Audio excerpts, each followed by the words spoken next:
கிறிஸ்துவுக்குள் பிரியமானவர்களே, உங்கள் அனைவருக்கும் ஆண்டவராகிய இயேசு கிறிஸ்துவின் நாமத்தில் வாழ்த்துதல்களை தெரிவிக்கிறேன். நீண்ட நாட்களுக்கு பிறகு சகோதரர் ஜான் ஜெபராஜ் அவர்கள் தங்கள் வாழ்க்கையில் நடந்த பிரச்சனைகளை பற்றியும் விவாகரத்தை பற்றியும் விளக்கமாக மனம் திறந்து பேசியிருக்கிறார். இந்த காணொளி யாரையும் புண்படுத்துவதற்காக அல்ல, அவர் என்ன சொல்லியிருக்கிறார் என்பதை முழுவதுமாக பாருங்கள். இறுதி வரை அவர் சொல்வதை கேளுங்கள். Hello Kings generation family, Kings generation சபையில் இருக்கிற எல்லா நல்ல உள்ளங்களுக்கும் ஃபேமிலிஸ்க்கும் வாழ்த்துதலை சொல்கிறேன். நான் பாஸ்டர் ஜான் ஜெபராஜ் தான் பேசுகிறேன். இந்த ஆடியோ கிளிப் நான் நம்முடைய சபை மக்களுக்காக மாத்திரம்தான் போடுறேன். ஆனால் இது எப்படியும் யூடியூபுக்கு வந்துடும். எல்லா சபைகளில் உள்ள பாஸ்டர்ஸும் கேட்பாங்க. தமிழ்நாடு மட்டும் இல்லை, உலகம் ஃபுல்லாக அந்த ஆடியோ போகும்னு எனக்கு தெரியும். ஆனாலும் தெரிந்ததை நான் சொல்கிறேன். அதுக்கு முன்பதாக இதை கேட்கிற எல்லா மற்ற சபை ஆட்களுக்கு, மற்ற ஊழியர்களுக்கு, மற்ற விசுவாசிகளுக்கு, கிங்ஸ் ஜெனரேஷன் சபை அல்லாத மற்றவர்களுக்கு சொல்கிறேன். ஒருத்தருடைய பிரச்சனையை நம்ம என்டர்டெயின் பண்ணிட்டோ இல்லை அதை குறித்த காசிப் பண்ணிட்டோ இன்னொருத்தங்களுக்கு அனுப்பிட்டு அதை நம்ம தேவையில்லாத கமெண்ட்ஸ் பண்ணிட்டோ இல்லை அந்த இன்னொருத்தருக்கு காயத்தை கொடுக்கறத நம்ம எப்பவுமே என்ஜாய் பண்ணக்கூடாது. அது நமக்கு நல்லது கிடையாது. நீங்கள் செய்வதற்கு கர்த்தர் உங்களுக்கு பதில் தருவாராக. கிங்ஸ் ஜெனரேஷன் சபை மக்களோடு நான் கிட்டத்தட்ட அக்டோபர் மாதத்திலிருந்து நான் பேசலை. ஏன்னா அக்டோபர் மாதத்துக்கு அப்புறம் நான் கோயம்புத்தூர்ல இல்லை, வெளியே போயிட்டேன். நான்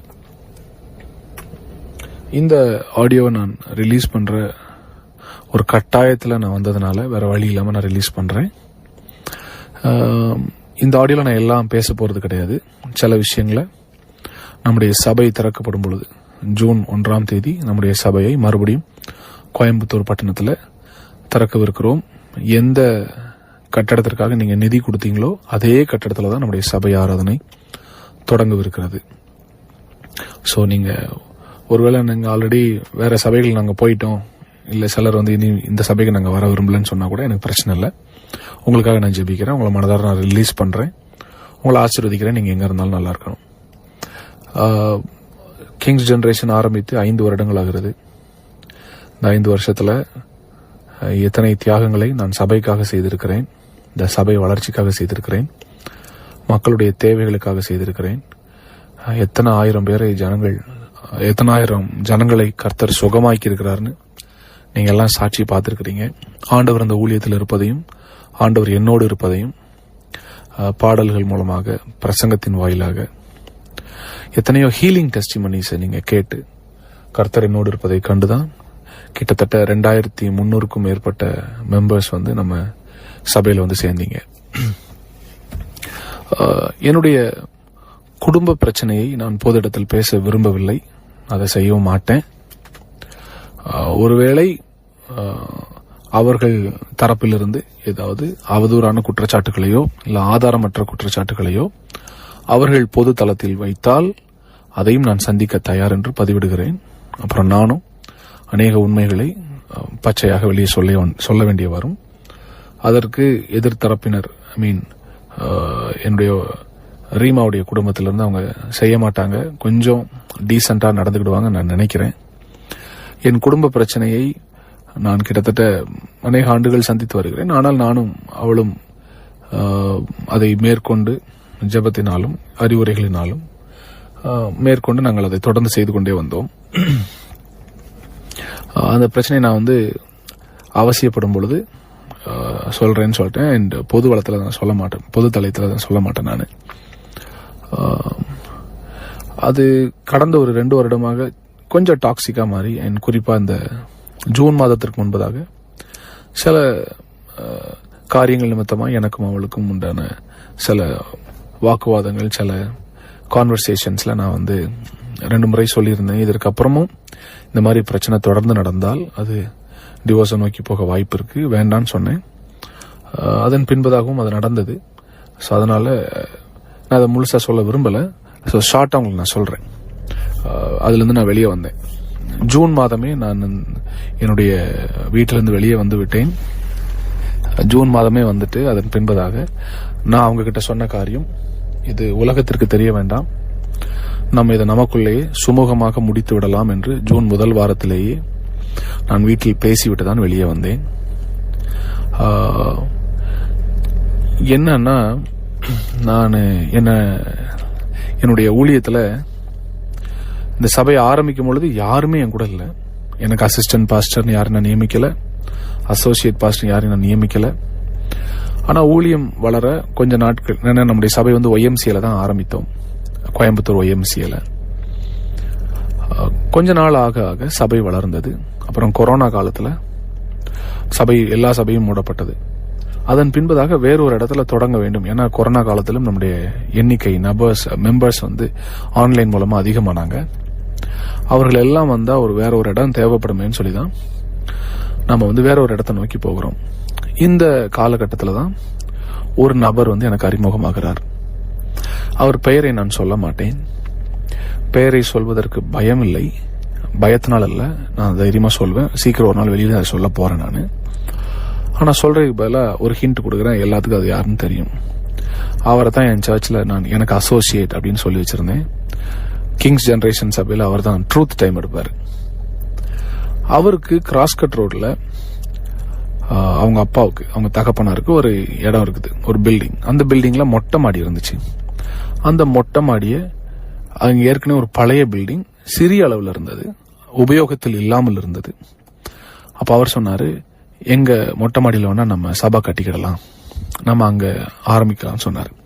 அப்ப இது விஷயமா நாங்க அவங்க வீட்டில் போய் பேசணும், அவங்க தகப்பனாட்ட பேசணும். அப்ப அவங்க சொன்னது, ஏற்கனவே இருக்கிற அந்த சின்ன உபயோகத்தில் இல்லாத, யூஸ்ல இல்லாத ஒரு சின்ன பில்டிங், அந்த மொத்த மொட்டை மாடியில ஒரு 2/4 தான் இருந்துச்சு அந்த பில்டிங். அது ஏற்கனவே அந்த இன்டீரியர் எல்லாம் இடிஞ்சு போய் தான் இருந்தது. நீங்க அதை இடிச்சிட்டு நீங்க உங்களுக்கு தேவையானதை கட்டிக்கோங்க, உங்க காசுல கட்டிக்கோங்க. ஆனா உங்க காசுல நீங்க எவ்வளவு கட்டுறீங்களோ அதை நான் வந்து அட்வான்ஸ் தொகையாக எடுத்துக்கொள்கிறேன்னு அந்த நபர் வாக்கு கொடுக்கிறாரு. அவர் வாக்கு கொடுத்ததுனால, அவருடைய மகனும் என் கூட இருந்ததுனால, அந்த நேரத்தில் கிங்ஸ் ஜெனரேஷன் சபையில இணைய விரும்பின சில குடும்பங்கள் இருந்தாங்க.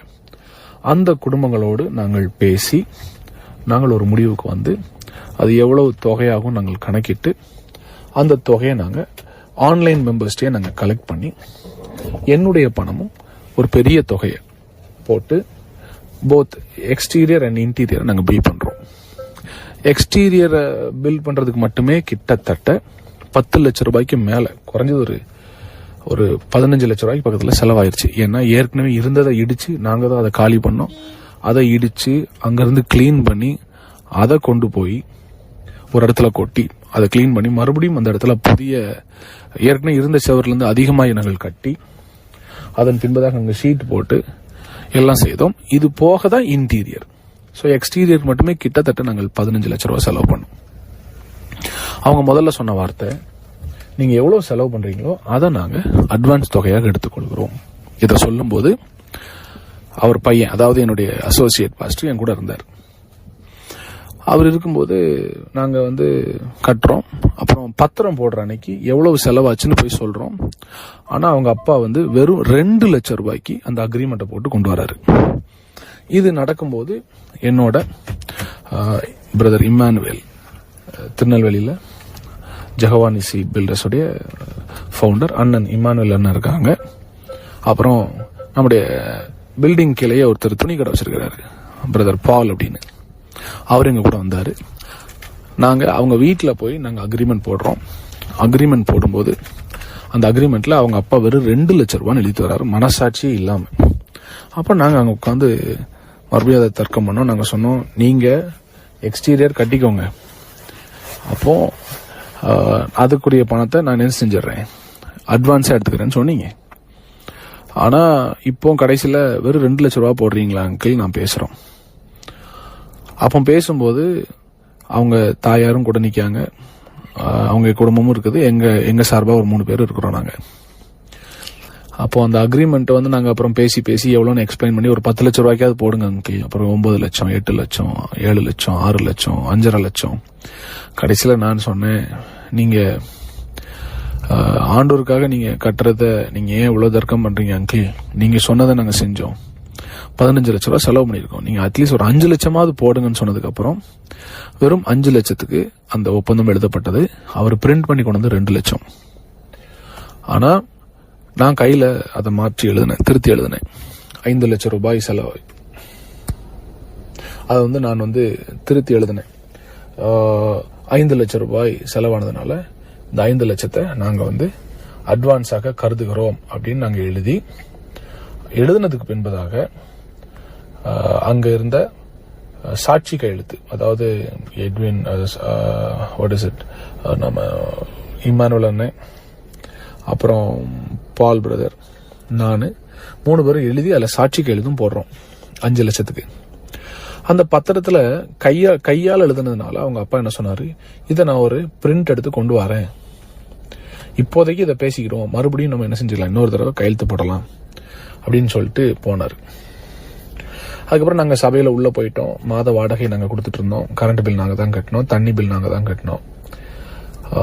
அப்போ நான் ஒரு வாரம் கழிச்சு மறுபடியும் இந்த அசோசியேட் அவர்கிட்ட இந்த ட்ரூத் டைம் எடுத்தார்ல, கிங்ஸ் ஜெனரேஷன்ல, அவர்கிட்ட கேட்குறேன், பிரதர் உங்க அப்பா எனக்கு இன்னும் அந்த அக்ரிமெண்டே தரலையே.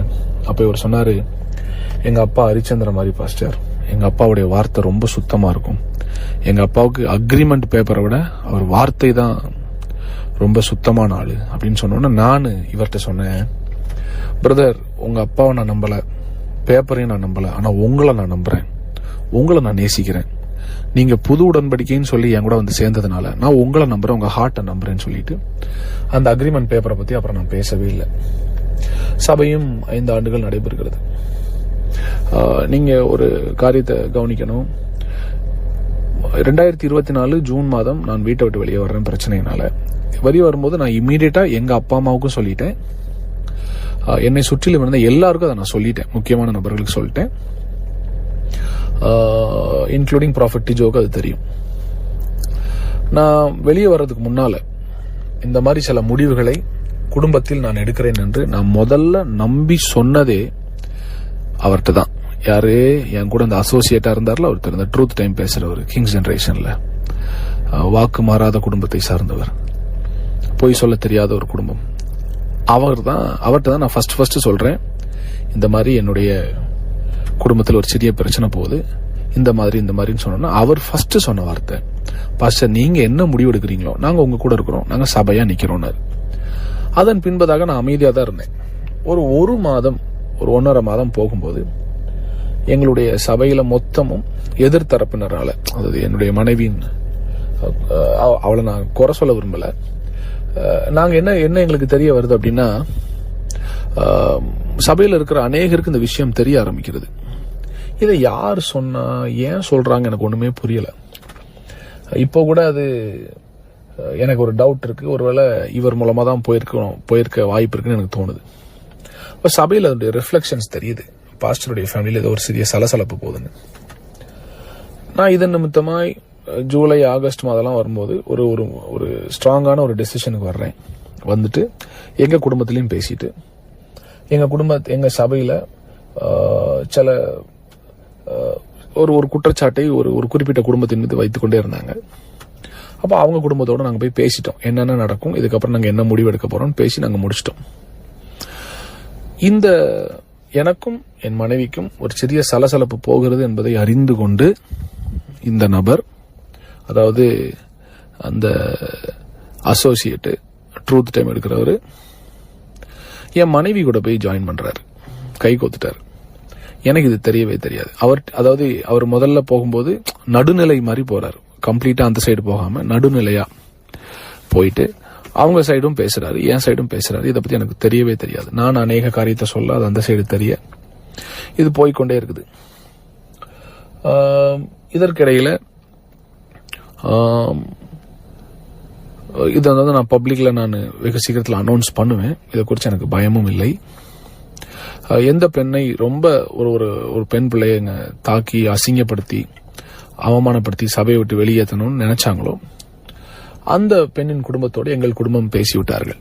ஒருவேளை இது டிவோர்ஸ் ஆனால் என்ன செய்யலாம், நம்ம அடுத்த திருமணத்தை நம்ம செய்து கொள்ளலாம், அது வரைக்கும் நமக்குள்ளே இது இருக்கட்டும் சொல்லி நாங்க உள்ளதான் பேசி வச்சிருந்தோம். அப்ப என்னோட சபையில சில வாலிபர்கள் ரொம்ப க்ளோஸா இருப்பாங்க. அதுல குறிப்பாய் ஒரு நபர் வந்து எனக்கு அடிக்கடி என் கூட வெளியில டிரைவரா வருவார், கார்லாம் ஓட்டுவார். நான் அவங்க பேரை சொல்லலாமா வேண்டாமான்னு யோசிச்ச போது என் மனசாட்சி சொன்னிச்சு, நீ ஒரு நாள் அதை காண்பித்து கொடுக்காத, கர்த்தர் பார்த்துக் கொள்வார், ஆண்டவர் இதை செய்வார். நான் அந்த ஆடியோவுடைய முடிவுல என்னென்ன சில காரியங்களை கர்த்தர் ஏற்கனவே செய்ய ஆரம்பித்து விட்டார் என்பதை நான் சொல்றேன். அது நிச்சயமாய் உங்களுக்கு தெரிய வரும். அப்போ நாங்கள் குடும்பமாய் ஆல்ரெடி இதை பேசி முடித்ததுனால நாங்கள் சேர்ந்து வெளியே போவதுண்டு, தனியே இல்லை, சேர்ந்து வெளியே போவதுண்டு. போகும் பொழுது ஒரு அக்கேஷன்ல என் கூட 5-6 ஃபேமிலிஸ் இருக்கிறாங்க, எல்லாருமே பொது இடத்துல இருக்கும் பொழுது ஒரு பர்த்டே ஃபங்க்ஷன்ல நான் எதேர்ச்சியாக கொடுத்த ஒரே ஒரு முத்த காட்சி, அது ஒண்ணு இல்ல, ஒரு ரொம்ப ஃபார்மல் கிஸ். அது நீங்க வந்து இது கொச்சையா வந்து எனக்கு தெரியும், இதை வந்து நிறைய பேர் யூடியூப்ல டைட்டில் எல்லாம் போடுவீங்க. நீங்க போட்டாலும் எனக்கு பிரச்சனை இல்லை, ஏன்னா நான் மறுபடியும் இதை வந்து நானே என்னுடைய சேனல்ல இந்த வீடியோ நான் போடுறேன். இது போட்டதுக்கு அப்புறம் நிறைய பேருக்கு பதில் தெரியும். அந்த வீடியோவை என் டிரைவர் கையில் வச்சிருக்கிறார். பிரியமானவர்களே, இந்த பிரச்சனை ஒரு பக்கம் போயிட்டு இருக்கும்போது எதிர்த்தரப்பினர்ல இருந்து என் சைட்ல இருந்த சில வாலிபர்கள் அவங்க பக்கத்துல போறாங்க. காரணம் எல்லாமே எங்க கூட க்ளோஸா தானே இருந்தாங்க. இருக்கும்போது அதுல ஒரு வாலிப தம்பி இருக்கான். அவங்க அப்பா வந்து ஒரு சர்ச் பாஸ்டர். அவரு அடுத்து நான் இந்த ஆடியோ இதோட முடியாது, ஒரு 2-3 ஆடியோஸ் நான் போடுவேன். அதுல சில ஆடியோஸ் வந்து நான் இந்த துரோகம் செய்த சில வாலிபர்களுடைய அப்பா அம்மா கிட்ட நான் நேரடியா பேச போறேன். பேசி இது எப்படிப்பட்ட சாபத்தை கொண்டு வரும், இது எப்படிப்பட்ட காரியத்தை வந்து உங்க பிள்ளைகள் செய்திருக்கிறாங்க, நான் நேரடியாகவும் யூடியூப்லயும் நான் பேசுவேன். பட் ஒரு நாளும் பேர் சொல்ல மாட்டேன். அவங்க எல்லாம் கூட சேர்ந்துட்டு எப்படியாவது என்னை பழி வாங்க வேண்டும், என்னை தீர்த்து கட்ட வேண்டும் என்று என்னை ஒரு இது பண்றாங்க. அப்ப நீங்க யோசிப்பீங்க, எதுக்கு அவங்க உங்களை பழி வாங்குறாங்க? அவர்கள் சில காரியத்துல மாட்டி நான் அதை எங்களுக்குள்ளேயே பேசி முடிச்சோம். ஆனா நான் அதை வெளியே சொன்னதாக அவர்களிடத்தில் போய் யாரோ சொல்லிட்டாங்க. அதுவும் இந்த நபராகத்தான் இருக்கும் என்று எனக்கு இப்ப எல்லாம் சந்தேகம் வருகிறது. கடைசியில் அவங்க ஒரு டீமா சேர்றாங்க. இவங்க எல்லாம் சேர்ந்து இந்த ஒரு வீடியோ மட்டும் தான் அவங்க சைட்ல இருக்குது. என் கூட டிரைவரா இருந்த இந்த தம்பி கொஞ்ச நாள்ல நம்ம அசோசியேட் கூட போய் சேர்றாரு. ஏன் சேர்றாருன்னா இன்னொரு பிரச்சனையை அவங்க கிளப்புறாங்க. எனக்கும் வேற ஒரு பெண்ணுக்கும் தொடர்பு என்று. அதுக்கு ஒரு ஆதாரம் கிடையாது, ஒரு சாட்சி கிடையாது. அந்த பொண்ணும் அதுக்கு ஒத்துக்கல, நானும் அதுக்கு ஒத்துக்கல. ஒரு வாட்ஸ்அப் மெசேஜோ ஒரு கால்ஸோ ஒன்னும் கிடையாது. ஆதாரமற்ற ஒரு பெரிய அபாண்டமான ஒரு பழியை என் மீதும் அந்த பெண் மீதும் போடுறாங்க. இன்ஃபேக்ட் நான் தான் அவங்க 2 பேருக்கும் கல்யாணம் பண்ணி வச்சேன். நான் தான் அவங்க கூட நின்று எல்லாம் பண்ணியிருக்கிறேன். அவங்க என்னை அப்பான்னு தான் கூப்பிடுவாங்க. அந்த பெண்ணோட என்னை தொடர்பு படுத்தி பேசின உடனே நான் இமீடியட்டா நான் அவங்க வீட்டில், அந்த பையன் பொண்ணு வீட்டில் தான் நான் தங்கியிருந்தேன் கொஞ்ச நாட்கள், கொஞ்சம் மாதங்கள் கூட சொல்லலாம். நான் தனியா இல்லை, அந்த வீட்டில் பெரியவர்களும் தங்கியிருந்தார்கள். இந்த குற்றச்சாட்டு வந்த அன்னைக்கே நான் அந்த வீட்டை காலி பண்ணிட்டு நான் வெளியே வந்துட்டேன். வெளியே வந்து நான் வேற ஒரு இடத்துக்கு போயிட்டேன். வீட்டை விட்டு அநேக நாட்கள் வெளியே இருந்த நான் மறுபடியும் செப்டம்பர் மாதம் இந்த பிரச்சனைகள் அதிகமாகிறது போல தோணுன உடனே சரி, சபையை காப்பாற்ற வேண்டும், ஊழியத்தை காப்பாற்ற வேண்டும், நம்முடைய பர்சனல்னா கூட நம்ம என்ன செஞ்சிடலாம், பல்ல கடிச்சிட்டு நம்ம வாழ்ந்துடலாம், நம்ம பிள்ளைக்காக நம்ம என்ன செஞ்சலாம், அமைதியா போயிடலாம்னு சொல்லிட்டு மறுபடியும் ப்ராஃபட் டிஜோ என்னை வந்து பார்த்து பேசுறாரு. அந்த ஒரு காரணத்தினால நான் திருப்பி நான் வீட்டுக்கு போயிட்டேன். நான் வீட்டுக்கு போனதுக்கு அப்புறம் தான் தெரியுது பிரச்சனை இன்னும் முடியல. காரணம், அதற்குள்ளாக இந்த அசோசியேட்டு இந்த பசங்களை கையில வச்சுட்டு, எதிர்த்தரப்பினர் மற்ற ஆட்களையும் கையில வச்சுட்டு ஏற்கனவே சபையை அபகரிக்க திட்டமிட்டதால் நான் வீட்டுக்கு திரும்பி போனதுக்கு பின்பதாகவும் அவர்கள் என்னை நிம்மதியாக வாழ விடவில்லை. ஏன்னா நான் வந்து டெஸ்ட் பண்றேன் வீட்டில். எடுத்த உடனே நான் உள்ள போயிட்டு எல்லாத்தையும் செய்யல. எனக்கு ஐ நீடட் சம் டைம். நான் சொன்னேன், எனக்கு கொஞ்சம் டைம் வேணும், எனக்கு ஒரு மாதமாவது எனக்கு டைம் வேணும். ஏன்னா நிறைய பாதிப்புகளை இந்த 3-4 மாதங்கள்ல சபைக்குள்ள நீங்க கொண்டு வந்துட்டீங்க. அவதூறாக பேசி அநேகருக்கு கெட்ட பேர், எனக்கும் கெட்ட பேர் கொண்டு வந்துட்டீங்க, நிறைய பேர் கெட்ட பேர் கொண்டு வந்துட்டீங்க. அப்ப என் தரப்புல எனக்காக நின்ன என்னுடைய சபை மக்களுக்கும் நிறைய கெட்ட பேர் கொண்டு வந்துட்டீங்க, அவங்களையும் அசிங்கமா பேசிட்டீங்க. இந்த காயம் ஆறுவதற்கு எனக்கு ஒரு மாசமாவது டைம் வேணும்னு சொல்லிட்டு என் மனைவிட்ட நான் சொல்லிட்டு நான் வீட்டிலேயே தான் இருக்கிறேன். ஆனால் வீட்டுக்குள்ள நான் பேசுற எல்லா காரியத்தையும் ஏற்கனவே இவர்கள் கூடி திட்டம் பண்ணாங்களோ அந்த டீமுக்கு எல்லா அப்டேட்ஸும் போயிட்டே இருக்கு. அப்போ திடீர்னு எனக்கு ஒரு மிரட்டல் வருது, நாங்கள் உன்னைய கொலை பண்ண போறோம் அப்படின்னு சொல்லிட்டு. நான் சொன்னேன், கொலை பண்ணா நீங்க வாங்கப்பா, இந்த மாதிரி இந்த அட்ரஸ்ல தான் நான் இருக்கேன், வந்துட்டு போங்கன்னு சொல்றேன். அதன் பின்பதாக இல்ல நீ என்ன பண்ணன்னு தெரியுமா, அவன் பொண்ணு மேல கை வச்சுட்ட, அவன் ஒய்ஃப் மேல கை வச்சுட்டேன்னு ஏதோ ஒரு அசிங்கமான ஆதாரமற்ற குற்றச்சாட்டுகளை கொண்டு வராங்க. கொண்டு வரும்போதுதான் நான் அதை கொஞ்சம் தீவிரப்படுத்தி, சரி கொஞ்ச நாள் நம்ம சபை ஊழியத்துல இருந்து ரெஸ்ட் எடுத்துட்டு இந்த சபையை எனக்கு அசோசியேட்டா இருக்கிற அதே நபர் அவர் தான் கெட்டவரும் தெரியாம அவர்கிட்டயே கொடுத்துட்டு கொஞ்சம் வெளியே போயிட்டு ஒரு 1 இயர் கேப் எடுத்துட்டு ஒரு ப்ரேயர் பண்ணிட்டு சரி நம்ம எல்லா விஷயத்தையும் செட் பண்ணிட்டு திருப்பி வரலாம்னு சொல்றேன். ஆனால் இவர்கள் சொல்ற எந்த குற்றச்சாட்டுக்கும் ஆதாரமே கிடையாது. சொல்ல போனா அந்த ஒரு பையனை வந்து ஒரு பையனை வச்சு என்னை மிரட்டினார்ல அந்த அசோசியேட், கொலை பண்ணிடுவேன் அப்படி பண்ணிடுவேன் இப்படி பண்ணி. அந்த பையன் பாவம், ஆக்சுவலா அவன் பாவம். அவனுக்கு வந்து என்ன ரொம்ப நேசிச்ச பையன். அவனை எப்படியோ இவங்க எல்லாம் சேர்ந்து ஒரு குரூப்பா சேர்ந்து அவனை பிரெயின் வாஷ் பண்ணி அவனை கைக்குள்ள போட்டுட்டு இதெல்லாம் பண்ண ஆரம்பிச்சிட்டாங்க. இப்போ அக்டோபர் மாதம் 22ஆம் தேதி என்னுடைய பர்த்டேக்கு ஒரு நாளைக்கு முன்னால இந்த குரூப், அதாவது இவங்க வந்து சாதாரண குரூப் கிடையாது, பெரிய சைக்கோ குரூப். இவங்க வந்து ஒரு மனிதனை எப்படி அவன் மனநலத்தை பாதிக்க வச்சு அவனை வந்து அணுவா கொன்று அவனை மென்டலி அவனை மன அளவிலும் அவனை கொன்று அவன் உணர்ச்சிகளையும் கொன்று கிட்டத்தட்ட தற்கொலைக்கு நேராக அவனை வழிநடத்துற அளவுக்கு கெப்பாசிட்டி உள்ள ஆட்கள் இவங்க. இது சாதாரண கேங் கிடையாது. இந்த ஆடியோ கேட்கிற உலகத்தில் இருக்கிற எல்லா ஊழியர்களுக்கும் நான் சொல்றேன், எல்லா விசுவாசிகளுக்கும் சொல்றேன், தேவராஜ்யத்தில் சபையில் இப்படிப்பட்ட துரோகிகள் இனி தலையெடுக்கவே கூடாது. அதனாலதான் நான் ஓப்பனா பேச ஆரம்பிச்சிட்டேன். ஏன்னா எனக்கு தெரிஞ்ச நான் சினிமாலாம் பார்த்திருக்கிறேன். சினிமால கூட இவ்வளவு கேவலமான ஒரு காரியத்தை யாராலும் ஒரு சித்தரிக்க கூட, அதாவது யோசிச்சு கூட இமேஜின் கூட பண்ண பார்க்க முடியாது. அந்த அளவுக்கு கொடுமையான கூட்டமாகும் இந்த கூட்டம். அந்த கூட்டத்துக்கு தலைவன் தான் அந்த அசோசியேட். இவர்கள் என்னை மிரட்டுகிறார்கள். அப்போ மிரட்டி நாங்க வீடியோவை வெளிவிட போறோம். நான் சொன்னேன், என்ன வீடியோ? நீங்க வந்து ஒரு பொண்ணு கூட தப்பு பண்ண வீடியோ வெளியிட போறோம். நான் சொன்னேன், அப்படி நடக்கவே இல்லை, நீங்க விட்டுக்கோங்கன்னு சொல்றேன். ஆக்சுவலா நான் வந்து வேற ஒரு பொண்ணோடு தொடர்புல இருக்கிறேன், பெட்ரூம்ல வீடியோ இருக்குங்களான்னு சொல்லி என்னை ஏமாத்தி வந்து மிரட்டுறாங்க. அப்ப நான் சொன்னேன், நீங்க தாராளமா விட்டுக்கோங்க, அப்படி ஒரு விஷயம் நடக்கவே இல்லைன்னு நான் உறுதியா சொல்றேன். ஏன்னா என் கூட இருந்த டிரைவர், நம்ம ஏற்கனவே எங்க குடும்பமாய் பேசியிருக்கோம்ல, அந்த குடும்பம், இந்த ஃபேமிலி, அந்த பொண்ணுக்கு வந்து அவங்க அந்த பர்த்டே அன்னைக்கு நம்ம முத்தம் கொடுத்தத அந்த வீடியோ மட்டும் தான் இவன் கையில இருக்குது. இவன் போய் அவங்க கூட சேர்ந்துட்டான்னு எனக்கு தெரியவே இல்லை. ஆனா அவங்க வேற சில குற்றச்சாட்டுகள்லாம் சொல்லும் போது நான் சொன்ன, தைரியமா நீங்க என்ன செய்யுங்க, வீடியோவை ரிலீஸ் பண்ணுங்க. அப்படி ஒண்ணு நடக்கவே இல்லை, நான் சந்திக்க தயார்னு சொல்லிட்டேன். அதுக்கப்புறம் 21ஆம் தேதி நைட் 11 மணிக்கு எனக்கு இந்த சம்பந்தப்பட்ட இந்த பெண்ணுடைய குடும்பத்திற்கு, எங்க அப்பா அம்மாவுக்கு, என் தம்பிக்கு, இந்த பொண்ணுடைய அப்பா அம்மாவுக்கு, அப்ப என்னோடு இருக்கிற எனக்கு துணைன்னு இருக்கிற சில ஊழியக்காரர்களுக்கு என்ன செய்யறாங்கன்னா, இந்த பர்த்டே ஃபங்க்ஷன்ல நான் கொடுத்த அந்த முத்தம் கொடுத்த அந்த வீடியோவை மட்டும் அனுப்புறாங்க. அது ரொம்ப கவர்ச்சியான ஆபாசமான வீடியோலாம் கிடையாது, ரொம்ப சாதாரணமான ஒரு வீடியோ, முத்தம் கொடுக்கிற ஒரு வீடியோ. ஆனா அந்த டைம்ல நான் இந்த நியூஸை உலகத்துக்கு சொல்லாததுனால திடீர்னு ஒருத்தன் வெளியில வந்துட்டு இந்த மாதிரி பாஸ்டர் வந்து ஒரு பொண்ணோட இருக்கிறான்னு சொன்னா எல்லாரும் என்ன தப்பா நினைப்பாங்கன்னு சொல்லிட்டு தான் நான் அதுக்கு பயந்து போய் நீங்க அதை ரிலீஸ் பண்ணாதீங்கடான்னு சொன்னேன். அதை வச்சு என்னை மிரட்டி அதுக்கு பின்பதாக என்ன செய்றாங்கன்னா, 21ஆம் தேதி என் பர்த்டே அன்னைக்கு நைட் 21ஆம் தேதி இந்த வீடியோவை எல்லாருக்கும் அனுப்புறாங்க. இது எல்லாருக்கும் தெரியும், என் மனைவி உட்பட. 21ஆம் தேதி நைட்டு 11:45 என்ன போன் பண்ணி சொல்றா, நீ உயிரோட இருக்காது, நீ செத்துரு. இந்த வார்த்தையெல்லாம் கேட்கும்போது எனக்கு ரொம்ப கஷ்டமா இருந்தது. ஒரு பக்கம் ஊழியம் போயிட்டு இருக்குது, ஒரு பக்கம் நான் பாடல் எழுதிட்டு இருக்கிறேன், அது பண்றேன், நிறைய சேலஞ்சஸ் நான் ஃபேஸ் பண்ணிட்டு இருக்கிறேன்.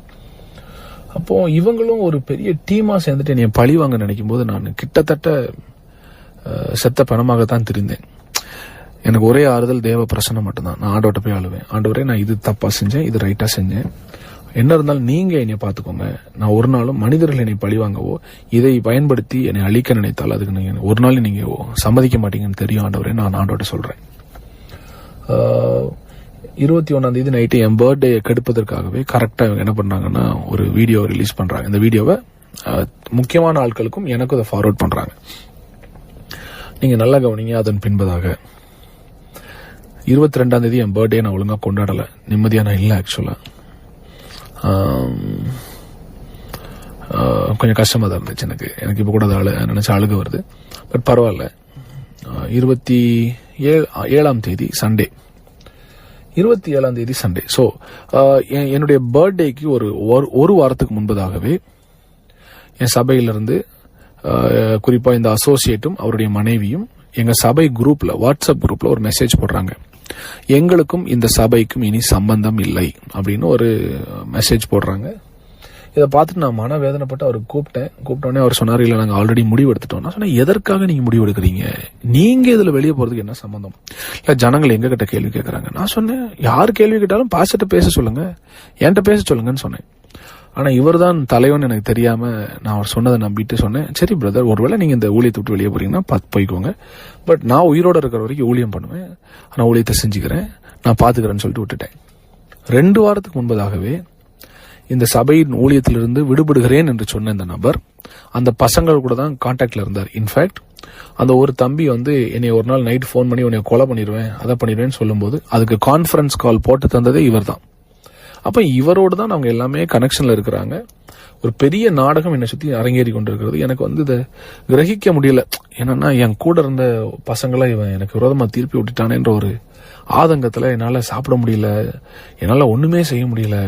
ரெண்டாவது ஒரு பதட்டம் இருந்தது. இதை கேட்கிற எல்லா ஊழியர்களுக்கும் இந்த பதட்டம் வந்திருக்கணும். அதாவது உங்களுக்கு இப்படி ஒரு சம்பவம் நடந்தால், உங்களுக்கு வாழ்க்கையில் இந்த மாதிரி ஒரு காரியம் நடந்துச்சுன்னா, இப்படி ஒரு குரூப் உங்க சர்ச்ல உங்க வீடியோ ரிலீஸ் பண்ண போறோம்னு சொன்னா உங்க மனநிலைமை எப்படி இருக்குன்னு யோசிச்சு பாருங்க. இல்ல உங்க பிள்ளைகளுக்கு இப்படி நடந்திருந்தா அது எப்படி இருக்குன்னு யோசிச்சு பாருங்க. நான் ரொம்ப வேதனைப்பட்டு என்னால சாப்பிட முடியல, தூங்க முடியல. ஒரு பக்கம் குடும்பத்தில் போகும் இந்த பிரச்சனை, ரெண்டாவது சபையில் போகும் இந்த பிரச்சனை. ஆனாலும் சபை ஒரு பக்கம் வளர்ந்துட்டே இருக்கு. வாரம் ஹீலிங் டெஸ்டிமனிஸ் நடக்குது. கர்த்தர் என்னை கைவிடவே இல்லை, கர்த்தர் என் கூட இருக்கிறார். சபையிலிருந்து விடுபடுகிறேன் என்று சொன்ன இந்த நபர் கரெக்டா பிரச்சனை நடந்த அன்று நான் 26ஆம் தேதி வீட்டுல இருந்து கிளம்பி மதுரைக்கு போறேன். என் ஒய்ஃப்ட சொல்றேன், நாளைக்கு நான் ஒரு கெஸ்ட் ஸ்பீக்கர் அரேஞ்ச் பண்ணிட்டேன், அவர் வருவாரு, எனக்கு கொஞ்சம் டைம் வேணும், ஒரு 2 மாசம் டைம் வேணும். நான் அவர் கையில கெஸ்ட் ஸ்பீக்கரா வந்தது என் தம்பி பாஸ்டர் ஜெனில்குமார். அவர் கையில கொடுத்துட்டு, நீங்க சர்ச் நடத்துங்க தம்பி, நீங்க நடத்துங்க, எனக்கு ஒரு 6 மாசம் டைம் தாங்க, நீங்க நடத்துங்க, நான் திருப்பி வர்றேன்னு சொல்லிட்டு நான் போறேன். ஆனா 26ஆம் தேதி நான் கிளம்பும் போது எனக்கு ஒரு ஹிண்ட் இல்ல அடுத்த நாள் இவங்க சபைக்கு வர போறாங்க. 26ஆம் தேதி நான் ஊருக்கு கிளம்பி போனதுக்கு அப்புறம் நான் இல்லாததை தெரிந்து கொண்டு, அது எப்படி தெரிஞ்சாங்கன்னு, நான் ஊருக்கு போனதை ஒரு நபர்கிட்ட வீட்டுல மட்டும் தான் சொல்லிட்டு போனேன். ஆனா இவங்க எல்லாத்துக்கும் நான் இல்லாதது எப்படி தெரியும்னு தெரியல. உங்க எல்லாத்துக்கும் இப்ப புரிஞ்சிருக்கும், இவங்க எல்லாரும் ஒரே டீமா செயல்பட்டு இருக்காங்கன்னு. இவங்க ஒரே டீமா செயல்பட்டு 27ஆம் தேதி நான் மதுரையில காலையில 7 மணிக்கு எந்திக்கும் எனக்கு ஃபர்ஸ்ட் போன் கால் என் ஒய்ஃப் தான் கூப்பிடுறா, அந்த மாதிரி அந்த பசங்க சர்ச்ல பிரச்சனை பண்றாங்க. நான் சொன்னேன், எந்த பசங்க வர்றாங்க? இல்ல அந்த குறிப்பிட்ட ஒரு 3 பசங்களுடைய பேர் சொல்லி அவங்க வந்திருக்காங்க. என்ன பிரச்சனை பண்றாங்க? ஏதோ ஒரு வீடியோ வச்சிருக்காங்க. என்ன வீடியோ வச்சிருக்காங்க? அவங்க சொன்னதும் அவங்க கொண்டு வந்ததும் வேற. ரெண்டாவது, இதுக்கு அந்த சபை நிறுத்த இவங்க பிளான் பண்ணும்போது இதற்கு முதல்ல ஹெட்டா நின்று பிளான் பண்ணதே என்னுடைய அசோசியேட் தான், அந்த ட்ரூத் டைம் எடுக்கிறவர் தான். அவரும் அன்னைக்கு இந்த சர்ச்சுக்கு வந்திருக்கிறாரு. அப்ப எனக்கு முதல் கேள்வி மனசுல எழும்புச்சு, 2 வாரத்துக்கு முன்னால இந்த சபைக்கும் எனக்கும் பிரச்சனை இல்லைன்னு சொன்ன நபர் எதற்காக நிக்கிறார்? அடுத்து அவர் எனக்கு லேட்டரா சொன்னது, பாஸ்டர் அவங்க பிரச்சனை பண்ண வந்தாங்க, உங்களை அட்டாக் பண்ண வந்தாங்க, உங்களுக்கு எதுவும் ஆயிடக்கூடாதுன்னு நாங்க கூட வந்தோம். என்னுடைய ஒரே கேள்வி, அப்ப நீ முதல்ல எனக்கு தானே போன் பண்ணி சொல்லியிருக்கணும் இந்த மாதிரி பசங்க வராங்கன்னு, ஏன் போன் பண்ணி சொல்லல? கேட்டா நீங்க என் போன் நம்பரை பிளாக் பண்ணிட்டீங்க. இவர் எப்போ சர்ச்சுக்கு வரமாட்டேன், இந்த சர்ச்சை விட்டு வெளியே போறேன்னு சொன்னாரோ அவர் மேல வருத்தத்துல நான் பிளாக் பண்ணேன். ஆனால் அவருடைய மனைவியின் போனை நான் பிளாக் பண்ணல.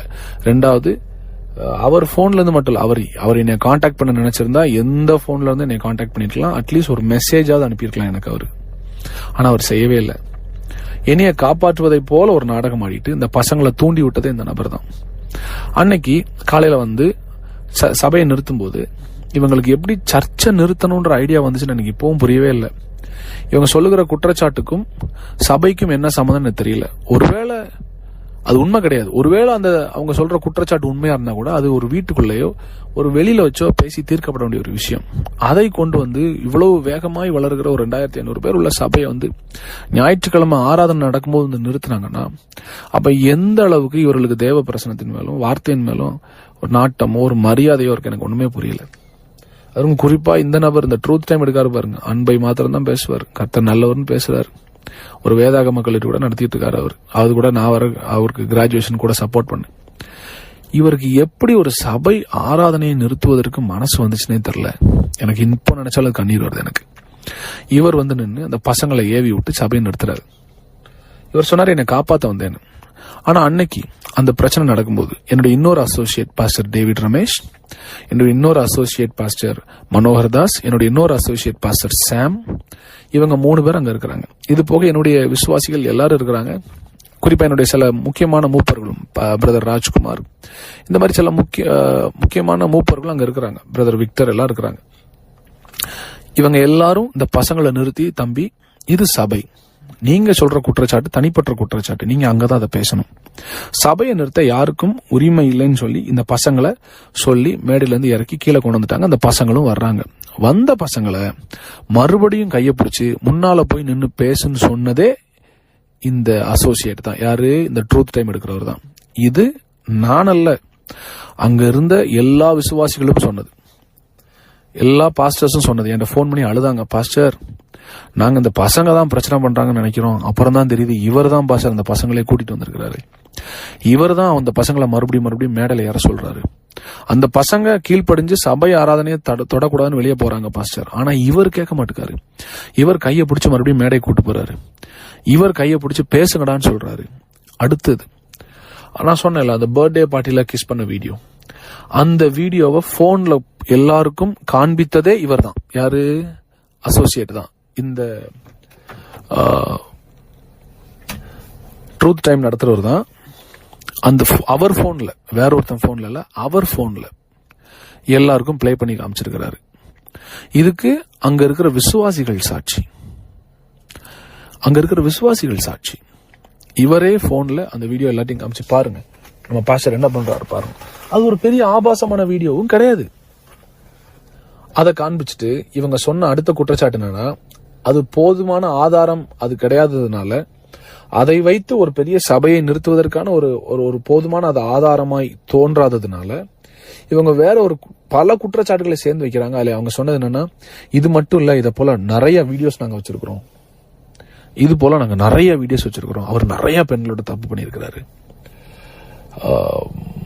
நான் வந்து அந்த அசோசியேட்ட ஒரு காரியத்தை இந்த ஆடியோ மூலமா சொல்றேன். உன்னை நம்புனதுக்கு, உன்னை என் கூட வச்சதுக்கு, நீ பண்ண துரோகம் இருக்கு பாரு, உன்னை கடவுள் பார்த்துக்கிடுவார். இதற்கான பதில உன் தலைமுறைகள் பார்க்கும். நீங்க நடிச்ச நாடகம், என்கிட்ட நல்லவ மாதிரி நடிச்சுட்டு பசங்களை ஏவி விட்டு நீங்க நடிச்ச நாடகம் வெளியே வராதுன்னு நினைச்சுதான் நீங்க இவ்வளவும் பண்ணீங்கன்னு தெரியும். ஆனா கர்த்தர் யாருன்னு சொல்றேன், எனக்குள்ள இருக்கிற ஆவியானவர் யாருன்னு சொல்றேன், அவர் எல்லாத்தையும் காண்பிச்சு கொடுத்துருவார், எல்லாத்தையும் வெளிச்சத்துக்கு கொண்டு வந்துருவார். நான் இன்னும் சில உண்மைகளை சொல்றேன். அந்த பசங்களை வச்சு பிரச்சனை பண்ணிட்டு சபையை நிறுத்திட்டு சபை ஆராதனை நடக்காதுன்னு எல்லாரையும் போக வச்சிருக்காங்க. என் முதல் கேள்வி, எனக்கு அசோசியேட் பாஸ்டர் இருந்துட்டு இந்த சபைக்கும் எனக்கும் சம்பந்தம் இல்லைன்னு சொல்லி வெளியே போனேன், உங்களுக்கு மறுபடியும் அந்த சபையில் என்ன வேலை? அதுவும் கரெக்டா இந்த பசங்க வர்ற அன்னைக்கு. ஒருவேளை என் பில்டிங்கு எந்த பிரச்சனையும் வந்துடக்கூடாதுன்னு காப்பாற்ற வந்தேன், இல்ல பாஸ்டர் மேல கையை வச்சிடக்கூடாதுன்னு காப்பாற்ற வந்தேன். நான் அந்த சபையில அன்னைக்கு ஞாயிற்றுக்கிழமை காலையில இல்லைன்ற விஷயம் உங்களுக்கு தெரியும். அப்புறம் எப்படி இந்த பசங்க என்னை அட்டாக் பண்ணுவாங்க நீங்க சொன்னீங்க? ரெண்டாவது, கரெக்டா எப்படி அவங்க வந்த டைமுக்கு நீங்களும் வந்தீங்க? சரி, அப்படியே அவங்க போன் பண்ணி சொல்லியிருந்தாலும் அந்த பில்டிங் உங்க அப்பா பேர்ல இருக்கு, நீங்க தான் ஓனரு. பக்கத்துல இருக்கிற போலீஸ் ஸ்டேஷன் போன் பண்ணி இந்த மாதிரி எங்க பில்டிங்க்கு 4 பேர் பிரச்சனை பண்ண வர்றாங்க சார், எங்களுக்கு பாதுகாப்பு வேணும்னு நீங்க கொடுத்துருக்கணுமா இல்லையா? என் கூட 5 வருஷம் இருந்தீங்களே, உங்களை எல்லா மேடையிலும் ஏற்றி உட்கார வச்சனே, என் பிரசங்கத்துக்கு முன்னால உங்களுக்கு 15 நிமிஷம் 20 நிமிஷம் மைக்க கொடுத்து பேசுங்கன்னு சொன்னேன். இந்த சபையில எனக்கு என்ன மரியாதை கொடுக்குறீங்களோ அதே மரியாதையை இவருக்கும் கொடுங்க அப்படின்னு சொல்லி உங்களை பக்கத்துல நிறுத்தி வச்சிருந்தேனே, அதுக்கு நீங்க காண்பித்த நன்றி தானா அது? அதுக்கு நீங்க காண்பித்த நன்றி தானா அது? மான வேதனையோடு சொல்றேன், என் சபையை நான் திருப்பி ஆரம்பிப்பேன். என்னுடைய ஊழியம் திரும்ப வளரும். கர்த்தர் என் பக்கத்தில் இருக்காரு. ஜனங்களும் என்னை புரிந்து கொள்வார்கள். நான் மறைஞ்சு ஓடி வாழ்ற கூட்டம் கிடையாது. நான் ஆண்டோடைய பிள்ளை. அவர் என்ன நீதிமானா மாற்றிருக்கிறாரு. நான் சொல்றேன், உங்களுக்கு அவ்வளவு செஞ்சனே, துரோகம் செய்வதற்கு முன்பதாக ஒரு நிமிஷம் 2 பேரும் யோசிச்சு பாத்தீங்களா? புருஷனை பொண்டாட்டி உட்காந்து இவ்வளவு நம்பினாரு. எனக்கு கொடுக்குற மதிப்பு அவங்களுக்கு கொடுங்கன்னு சொன்னாரு.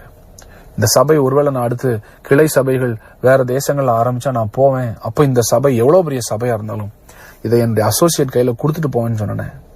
எப்படி அவங்களுக்கு மனசு வந்துச்சு? இப்படி ஒரு இருதயம் உள்ள ஒரு மனுஷனை நீங்க சிதைப்பதற்கு மனசாட்சி இல்ல உங்க 2 பேருக்கும்? மனசாட்சி இல்ல? நீங்களாம் பைபிளை தொடாதீங்க. இல்ல பிரசங்கம் வர பண்றீங்க, அன்று கர்த்தர் நல்லவர்னு.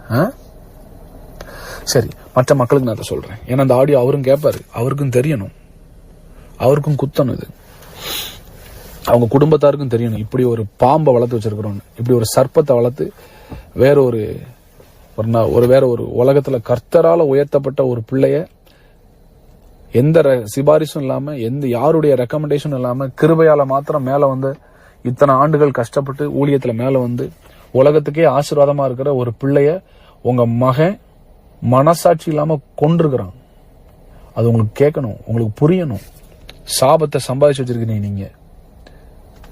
மக்களுக்கு நான் சொல்றேன், அன்னைக்கு அந்த பிரச்சனை நடக்கும்போது கூட இருந்த எல்லாரும் அநேக ஆதாரமற்ற குற்றச்சாட்டுகள் அவங்க வந்து காண்பிச்சு இந்த ஒரு வீடியோ தான், ஆனா நிறைய வச்சிருக்கோன்னு சொன்னாங்க. எங்க வச்சிருக்கீங்க? ரிலீஸ் பண்ணுங்கடா. நீங்க உங்க கையில இல்லைன்னு தெரியும். இந்த ஒரு வீடியோ வச்சுட்டு இன்னும் நிறைய இருக்கு. யாரு நீங்கெல்லாம்? நிறைய வச்சு நீங்க காண்பிக்காத ஆட்களா? மனசாட்சி இல்லாதவங்க தான் நீங்கெல்லாம். உங்க மேல இம்பார்ட்டேஷன் வச்சு உங்களை போராட்டத்துக்குலாம் நான் கார்ல கூட்டு போய் சாப்பாடு வாங்கி கொடுத்து என் கூட ஸ்டார் ஹோட்டல்ல தங்க வச்சு எனக்குரிய மரியாதை உங்களுக்கு கொடுத்து எத்தனையோ மீட்டிங்ல எனக்கு போட்ட சால்வை உங்களுக்கு நான் போட்டு உங்களை கூட வச்சு ஊழியத்துல நான் படிச்சு கொடுத்து எப்படி பிரசங்கம் பண்ணணும், எப்படி அனாயிண்டிங்ல நடத்தணும், எப்படி டெலிவர் பண்ணணும், எப்படி ஹீல் பண்ணணும் நான் சொல்லி கொடுத்தே நீங்க எனக்கு கொடுத்த பாடம் தானடா. அப்ப இவ்வளவு நாள் நீங்க என் கூட இருந்து என் காசு பணம் என் பெயர் புகழ் தான் உங்களுக்கு அவ்வளவு எரிச்சலை உண்டு பண்ணிருக்கு, உங்களுக்கு பொறாமையை உண்டு பண்ணிருக்கு. அப்படித்தானே? என் முகத்திலே முடிச்சிடாதீங்க நீங்க யாரும். ஆண்டவர் உங்களை பார்த்துக்கிடுவாரு. நான் என்னைக்கோ மாம்சத்துல செயல்பட்டா நான் பண்ணிருக்கலாம், சில தவறான காரியத்தை செய்திருக்கலாம், எனக்கும் தோணுச்சு. பட் ஆனால் ஆண்டவரை நான் நம்புறேன்டா. ஆண்டவரை நான் நம்புறேன். எனக்கு அவர் நீதி செய்வார் நான் நம்புறேன். அதனாலதான் நான் அமைதியா இருக்கிறேன். சபை மக்களுக்கு நான் சொல்றேன், இவங்க அன்னைக்கு என்னை மிரட்டி ஒரு குரூப்பா உட்காந்து அன்னைக்கு வந்தது எல்லாமே எனக்கு விரோதமான ஆட்கள். யார் யார் மேல சர்ச்சில் நான் ஆக்ஷன் எடுத்திருந்தனும், ஐ மீன் தனியா கூப்பிட்டு பர்சனலா வார்ன் பண்ணணும், அவங்க எல்லாரும் அன்னைக்கு வந்து உட்கார்ந்துருக்காங்க. அதுல ஒரு சிலர் ஏமாற்றப்பட்டார்கள் எனக்கு தெரியும். எனக்கு போன் பண்ணிட்டு 40 லட்சம் நீ இப்ப கொடுக்கலன்னா இந்த வீடியோ ரிலீஸ் பண்ணிடுவோம். இதை சொல்லும் போது இந்த ட்ரூத் டைம் எடுக்காருல, ட்ரூத் டைம் பைபிள் காலேஜ் நடத்தாருல ட்ரூத் டைம், அவரும் அங்க நிக்கிறாரு. 40 லட்சம் கொடுக்கலன்னா இந்த பசங்களை வச்சே பேசுறாரு. அவர் அமைதியா நின்றுட்டு ஏவி மட்டும் விடுறாரு. 40 லட்சம் நீ கொடுக்கலன்னா உன்னை வந்து நாங்க இந்த வீடியோவை யூடியூப்ல போட்டுறோம். அப்ப நான் சொன்னேன், நீங்க போடுங்கடா, பிரச்சனை இல்லை, பாத்துக்கலாம். நான் எதற்காக அமைதியா இருந்தேன்னா, அந்த சம்பவம் நடக்கும்போது என் மனைவி அங்க இருந்து எல்லாத்துக்கும் தலையாட்டிட்டு இருந்தா. இந்த ஆடியோ அவளும் கேட்பான்னு எனக்கு தெரியும்.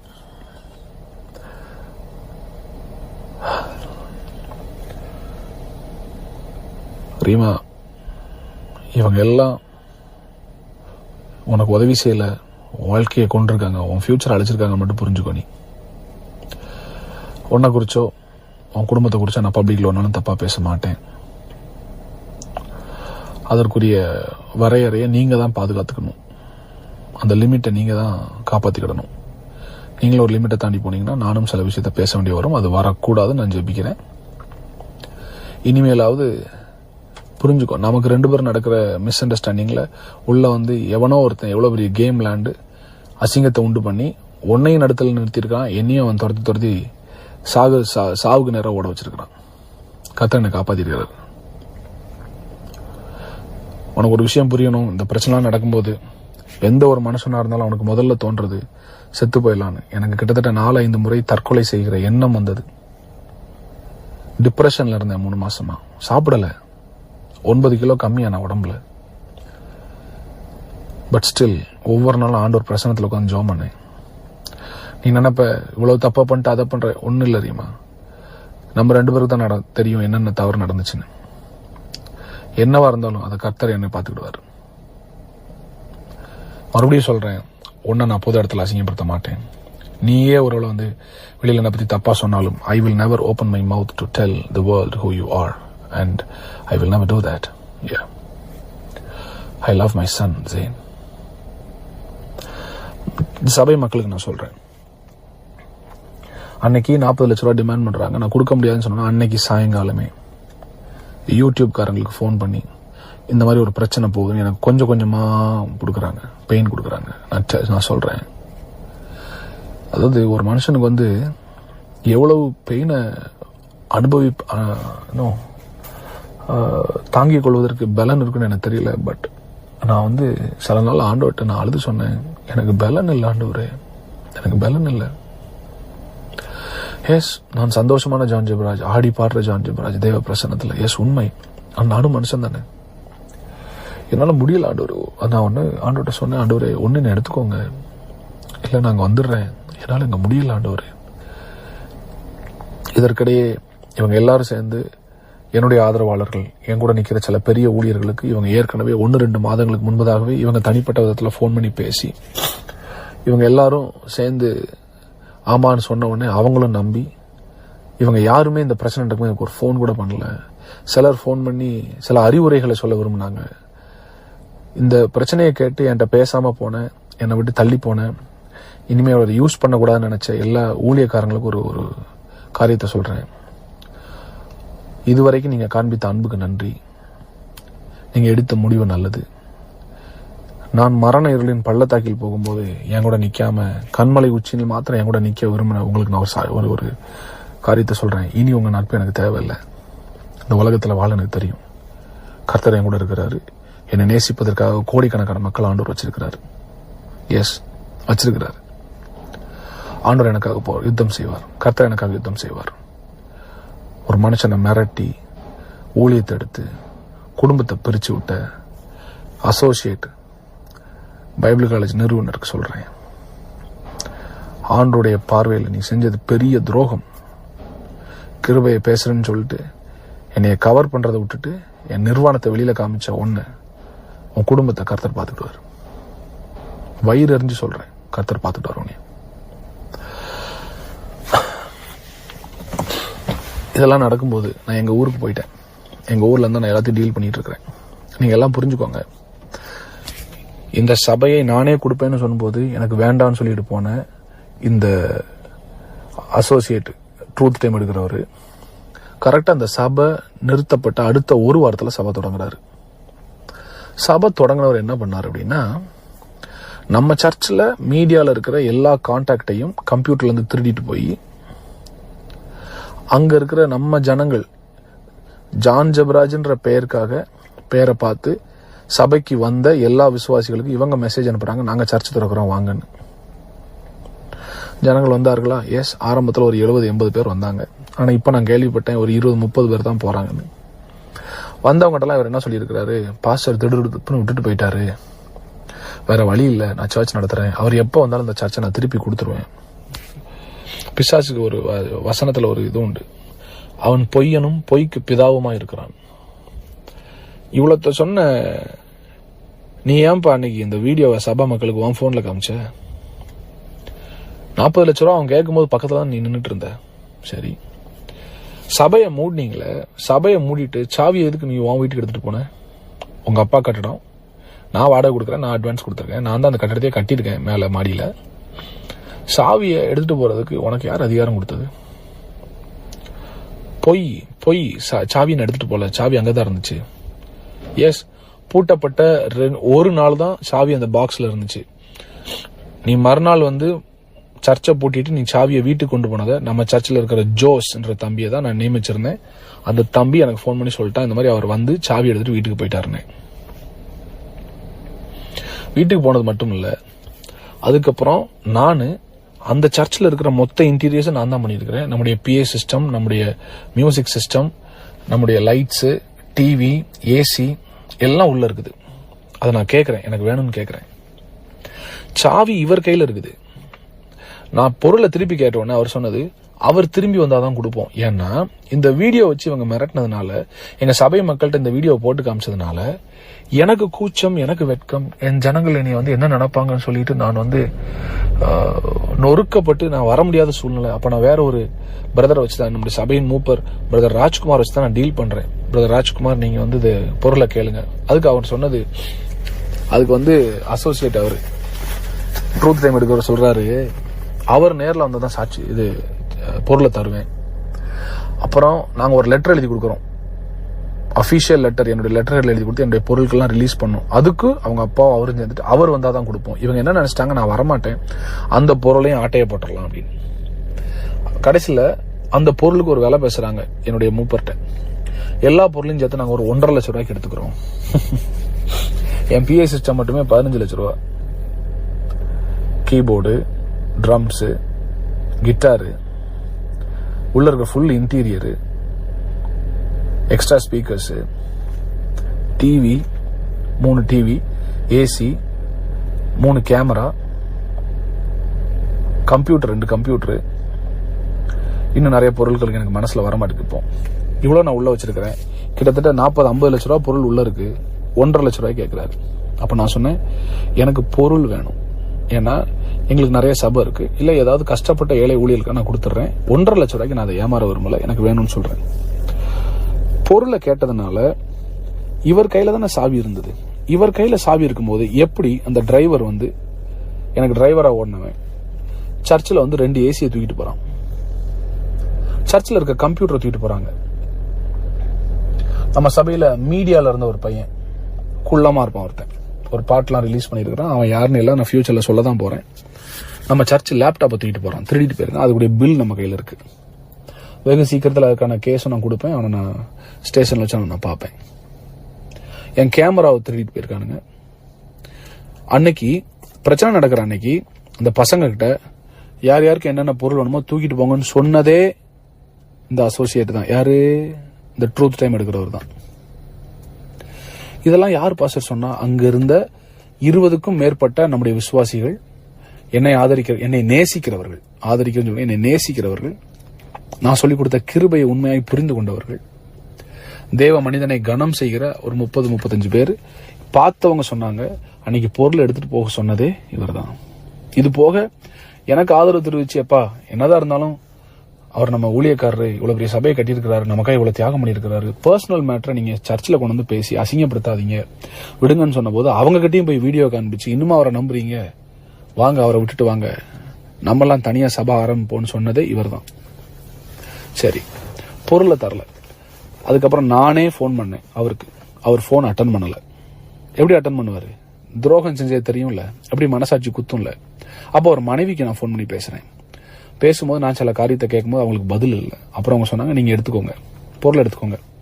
பொருளை எடுத்துக்கோங்கன்னு சொல்றதுக்கு முத நாள் நைட்டு போய் இவங்க டிவி எல்லாம் உடைச்சு, ஸ்பீக்கர்ல தண்ணியை ஊத்தி, இந்த பசங்களை வச்சு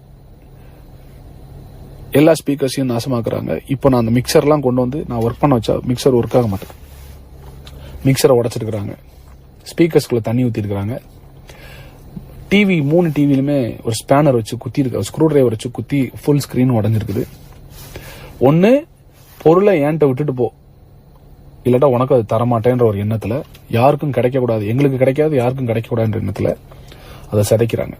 சரி, அது ஒரு பக்கம் போட்டு இதெல்லாம் நடக்கும்போது அடுத்து இந்த டீம் என்ன பண்றாங்கன்னா, நம்முடைய சபை கட்டடத்துக்காக கிட்டத்தட்ட நம்ம வந்து 87 லட்சத்துக்கிட்ட நம்ம சேகரிச்சோம். இந்த பண சேகரிப்பு எதுவுமே என் கையில கிடையாது. நம்முடைய அக்கௌண்டன்ட் சிஸ்டர் அபிகாயில் அந்த பிரச்சனை நடக்கிற அன்னைக்கு அந்த ஊழியக்காரி எனக்காக நின்னதை நான் மறக்கவே மாட்டேன். நல்ல கவனிங்க, இந்த பிரச்சனை பண்ற அன்னைக்கு நம்ம ஏற்கனவே சபைக்காக கிட்டத்தட்ட 87 லட்சம் ரூபாய் நம்ம வச்சிருக்கிறோம். அந்த 87 லட்சத்துல கிட்டத்தட்ட 55 சம்திங் லட்சங்களை வந்து நம்ம வந்து கட்டடத்திலும் சில பொருட்கள் வாங்குவதிலும் செலவிட்டு விட்டோம். கட்டட தொகை, கட்டட ஃபண்ட் வந்து என் கையில வரவே இல்லை. ₹1 கூட நான் ரிசீவ் பண்ணல. வந்தது எல்லாமே சர்ச் அக்கௌண்ட்டுக்கும் அக்கௌண்டன்ட் கையிலையும்.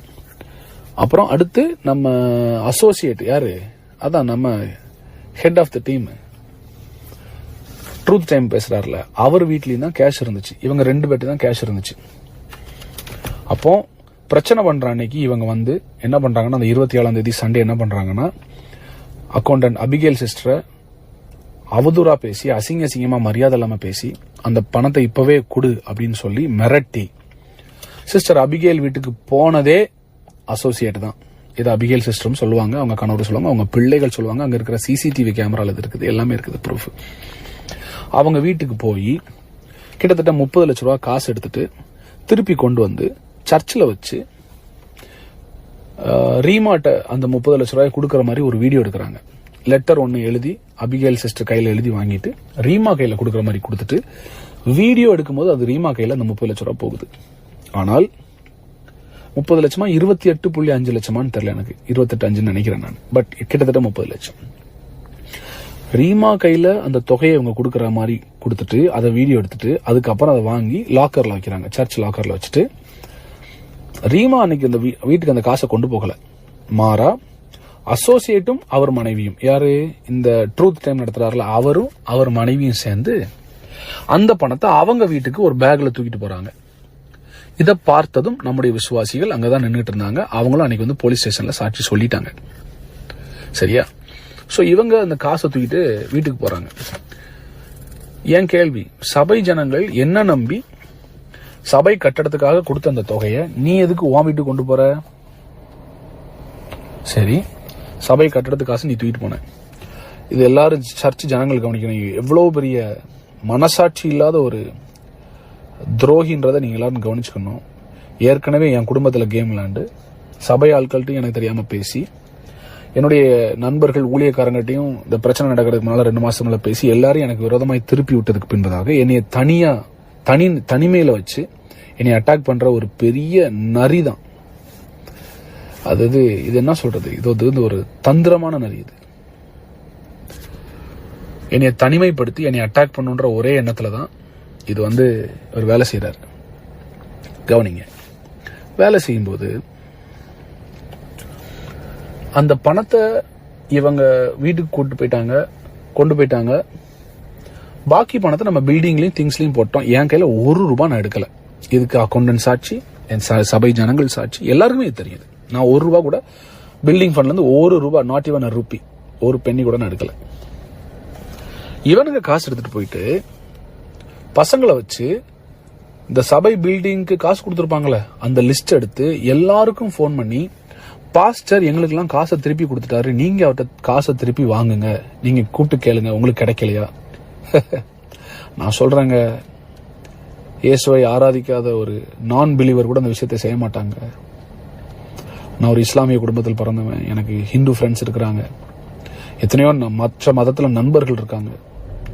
அவங்க கூட இந்த அளவுக்கு ஒரு மனுஷனை வேதனைப்படுத்துவாங்களான்னு தெரியல, அவ்வளவு வேதனைப்படுத்தினாங்க. நீ எல்லா ஜனங்களும் எனக்கு போன் பண்ணி காசு கேட்க ஆரம்பிச்சாங்க. நான் சொன்னேன், என்கிட்ட காசு இல்ல, காசு அவங்க தான் தூக்கிட்டு போயிருக்காங்க, உங்கள்ட்ட தானே கொடுத்தோம், நீங்க எங்களுக்கு தாங்க.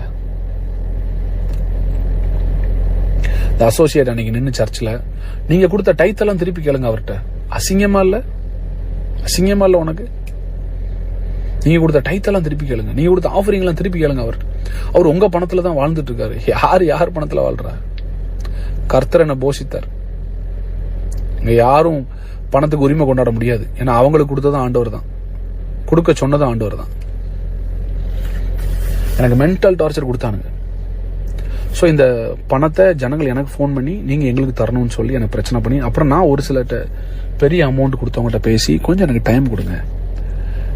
அப்ப கூட நான் இவனுங்களை காட்டி கொடுக்காம எனக்கு ஒரு சின்ன லேண்ட் ஒன்று வாங்கியிருந்தேன். அந்த லேண்டை வித்து அந்த லேண்ட்ல இருக்கிற காசை என்ன செஞ்சிடலாம், இந்த காசு கொடுத்த ஆட்களுக்கு கன்ஸ்ட்ரக்ஷன் பில்டிங் ஃபண்ட் கொடுத்தவங்களுக்கு கொடுத்துடலாம்னு சொல்லி அந்த லேண்டை நான் விற்க போவேன். அது விற்கிறதுக்கு ஒரு புரோக்கர்ட்ட பேசினேன். அந்த புரோக்கர் லேண்ட் அளந்துட்டு இருக்கிறார். அவருடைய பெயர், அவர் ஒரு ஊழியக்காரர் தான், சார் வலன் சொல்லிட்டு, வலன் அரசு அவர் பேர். ஏன்னா எதுக்கு இதெல்லாம் சொல்றேன்னா, நான் ஏதோ பொய் சொல்றேன் நீங்க நினைச்சிடக்கூடாது. அவர் பேர் வலன் அரசு. அவர் வந்து நான் நினைக்கிறேன் காரமட பக்கத்துல ஏதோ ஊழியம் பண்ணிட்டு இருக்கிறார். அவர் அந்த புரோக்கர் வேலையும் அவங்க பண்றாங்க, லேண்ட் புரோக்கிங் பிசினஸ் பண்றாரு. அவர் லேண்ட் அவர் அளந்துட்டு இருக்கும்போது அங்க வந்து நின்று இந்த அசோசியேட் வந்து நின்று இந்த லேண்டை விற்க கூடாது.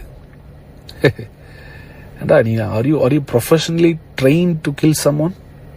ஒருத்தனை கொலை செய்வதற்காக நீ வந்து வளர்க்கப்பட்டவனா நீ? ஒருத்தனை வந்து இல்லாம ஆக்குறதுக்கு. நீங்க இந்த ஆடியோ கேட்கற எல்லாருக்கும் நான் சொல்றேன், என்னை ஒரு டாக்டர் செக்அப் பண்ணிட்டு கேட்டாரு, உங்களுக்கு எப்படி ஸ்ட்ரோக் வராம இருந்துச்சு? இவ்வளவு டென்ஷன், ஹைப்பர் டென்ஷன், இவ்வளவு ப்ரெஷர்ல உங்களை ஃபுல்லா யூடியூப்ல உனக்கு வீடியோ ரிலீஸ் பண்றானுங்க, காசு கேட்டு மிரட்டுறானுங்க, இன்னொரு பக்கம் ஒரு பையனை வெட்டு உன்னை கொலை பண்றேன்னு சொல்றானுங்க, சபையை நிறுத்திட்டானுங்க. உங்க மனைவிக்கு உங்களுக்கு இருந்த சின்ன மிஸ் அண்டர்ஸ்டாண்டிங் அவன் பயன்படுத்தி உள்ள பூந்து பெரிய பிரச்சனையாக்கி பெர்மனண்டா அவன் பிரிச்சு விட்டுருக்கான். இவ்வளவு அவன் பண்ணியிருக்கிறான். எப்படி சார் நீங்க இருந்தீங்க?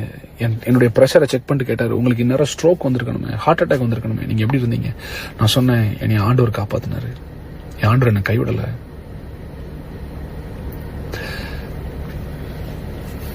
இவனுங்க வந்து அவ்வளவு பண்ணிட்டாங்க எனக்கு. இப்ப நினைச்சலாம் கழுக வருது. இந்த கிறிஸ்துமஸ் நியூ இயர்லாம் நான் வீட்டுல தனியா படுத்திருந்தேன். எனக்கு நான் கிங்ஸ் ஜெனரேஷனை யோசிச்சுட்டே இருந்தேன். நான் நம்முடைய சபை விசுவாசியில யோசிச்சேன். நம்ம சபையில் உள்ள வாலிபர்கள், சின்ன பிள்ளைகள் வார என்னை வந்து பாக்குற ஜே அங்கிள் ஜே டாடான்னு கூப்பிடுற பிள்ளைகளுடைய சத்தம்லாம் என் காதில் கேட்டுட்டே இருந்துச்சு. எஸ், இதன் மத்தியில் நான் என் பிள்ளை ஜேனையும் மிஸ் பண்றேன். ஓகே, இவனுக்கு வந்து அந்த லேண்டையும் விற்க விடல. அப்போ நான் வந்து என்ன இவனுக்கு இப்படி பண்றானுங்க, ஏன் இந்த அளவுக்கு கொடுமையா பண்றானுங்க? அவனுங்க வந்து அன்னைக்கு வச்ச பெரிய டிமாண்ட் என்னன்னா, அந்த அசோசியேட் வந்து அவர் வச்ச பெரிய டிமாண்ட் என்னன்னா, நான் கோயம்புத்தூருக்கு திருப்பி வரக்கூடாது, கிங்ஸ் ஜெனரேஷன் சபையை ஆரம்பிக்க கூடாது, இந்த பேரே கிங்ஸ் ஜெனரேஷன் பேரே இருக்கக்கூடாது, தமிழ்நாட்டில் நான் எங்கேயுமே இல்லை, உலகத்துல எந்த மேடையிலையும் நான் ஊழியம் பண்ண ஏறக்கூடாது அப்படின்னு அவர் சொல்லுவாரு. இப்போ அவரை பத்தி நான் ஒரு கேள்வி கேட்கிறேன், என்னை அழைச்சத ஆண்டவர், நீ யாரா என்னை நிறுத்துறதுக்கு? ஒன்ன மாதிரி துரோகிகளையே அவர் இன்னும் ஜோர் போட்டு காப்பாத்திட்டு இருக்காரு. இனி மாதிரி நல்லவனை அப்புறம் அவர் கைவிடுவாரு. இந்த மாதிரி துரோகியை நான் வாழ்க்கையில பார்த்ததே இல்லை மிஸ்டர் அசோசியேட். இந்த மாதிரி ஒரு எச்ச வேலையை பண்ற ஒரு துரோகியை நான் வாழ்க்கையில பார்த்ததே இல்லை.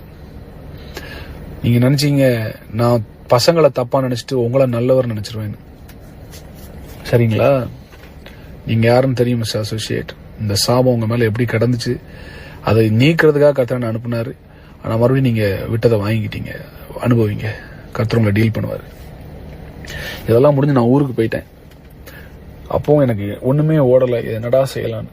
என் சபை வருமானத்தை நிறுத்தினாங்க, என் கை வருமானத்தை நிறுத்தினாங்க, எல்லாத்துக்கும் பிரச்சனை கொண்டு வந்தாங்க, என் பேருக்கு அலங்கப்படுத்தினாரு, என் குடும்பத்தை நாசமாக்குனாரு, என் சபையை எடுத்தாரு. அவர் ஒரு சர்ச் தொடங்கினாரு. சபையை தொடங்கினவர் சும்மா இல்லையே, ஒவ்வொரு விசுவாசிகளுக்கும் என்னை பத்தி தொடர்ந்து தப்பா பேசிட்டே இருக்கிறாரு. அவர் நினைச்சாரு 2000 பேரும் திருப்பி அங்க வந்துருவாங்க. ஆனா ஒரு 20-30 பேர் தான் போறாங்க. அவங்களும் எவ்வளவு நாள் போறாங்கன்னு பாக்கலாம். இப்ப நான் ஊர்ல கடந்த ஒரு 15 நாளைக்கு முன்னால எங்க ஊர் செங்கோட்டையில ஒரு கடைக்கு போயிருக்கும்போது இதெல்லாம் ஒரு பக்கம் நடந்து, நான் இத்தனைக்கும் அமைதியா இருக்கிறேன். சபை ஜனங்கள் இதை கவனிக்கணும். இவ்வளவு நடந்தும் நான் அமைதியா இருக்கிறேன், ஒரு வார்த்தை பேசல, அமைதியா இருக்கிறேன். நான் என்னை பார்ப்பதற்காக இந்த பெண் வீட்டார் எல்லாம் ஃபேமிலி அங்க வந்திருக்கிறாங்க. என் ஃப்ரெண்ட்ஸும் 4-5 பேர் அங்க வந்திருக்கிறாங்க. நாங்க எல்லாரும் கடைக்கு காய்கறி வாங்க போனோம். எனக்கு நான் வீட்டை விட்டு வெளியே வந்து ரொம்ப நாள் ஆச்சு.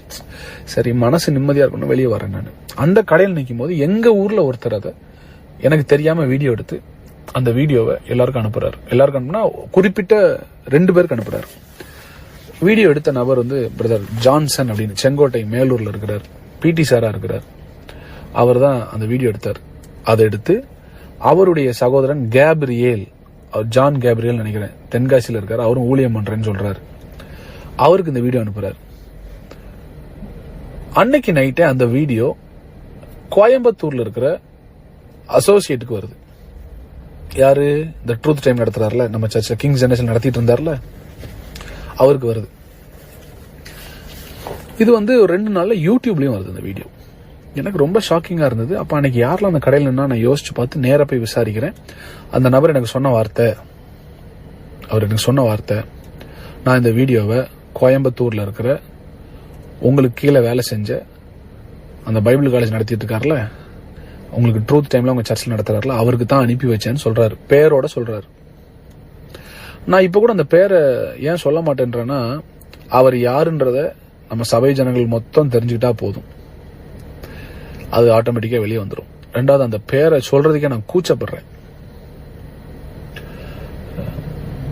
இயேசுன்ற பேரு, ஆவியானவர்ன்ற பேரு, கர்த்தர்ன்ற பேர் வர்ற இந்த வாயில இவனை மாதிரி துரோகிகளுடைய பேர் கூட வரக்கூடாதுன்னு நான் நினைக்கிறேன். அவ்வளவு மனவேதனைப்படுறேன் நான். அப்போ நான் அந்த நபரை கூப்பிட்டு கேட்குறேன், எப்படி இந்த வீடியோவை நீங்கள் அவருக்கு அனுப்பி வச்சிங்கன்னா அவர் சொன்னார், அவர் என்னை கூப்பிட்டாரு, பாஸ்டர் ஜான் ஜெபராஜ் வந்து உங்கள் ஊரில் தான் தலைமறைவாக இருக்கிறாரு, ஏதோ ஒரு பொண்ணு கூட வாழ்ந்துட்டு இருக்காரு, அவர் எங்கே பார்த்தாலும் எனக்கு வீடியோ எடுத்து அனுப்புங்கன்னு சொன்னார். அந்த வீடியோவில் நான் மட்டும் இல்லை, அந்த பொண்ணு மட்டும் இல்லை, அவங்க குடும்பம் இருக்குது, கூட வந்து ஃப்ரெண்ட்ஸ் எல்லாரும் நிற்கிறாங்க. அது அந்தரங்க அசிங்கமான வீடியோ கிடையாது, ஒரு பொது இடத்துல நிற்கிற ஒரு வீடியோ அது. அதை எடுத்து யூடியூப்ல அனுப்பி போடுற அளவுக்கு அசிங்கமான ஒரு நபர் தான் இந்த அசோசியேட். அதை என் மனைவிக்கு அனுப்பி, அவங்க ஃபேமிலிக்கு அனுப்பி, அசிங்கப்படுத்தி மறுபடியும் சபை ஆட்களுக்கெல்லாம் அதை அனுப்பி, இவனுக்கு என்னன்னா வெளியே போன 2000 பேர் திருப்பி இவர்கிட்ட வந்து இப்ப இவர் தான் அசிஸ்டன்ட், இவர் தான் வந்து ஜே மேல இவர் தான் அப்படின்னு எல்லாரும் சொல்லணும். மிஸ்டர் அசோசியேட் ஜான் ஜெபராஜ் என்ற ஒரு நபரை ஆவியானவர் ஒன்னும் இல்லாத இடத்துல இருந்து குப்பையிலிருந்து தூக்கிட்டு வந்திருக்கிறாரு. ஆனா நீங்க அப்படி கிடையாது.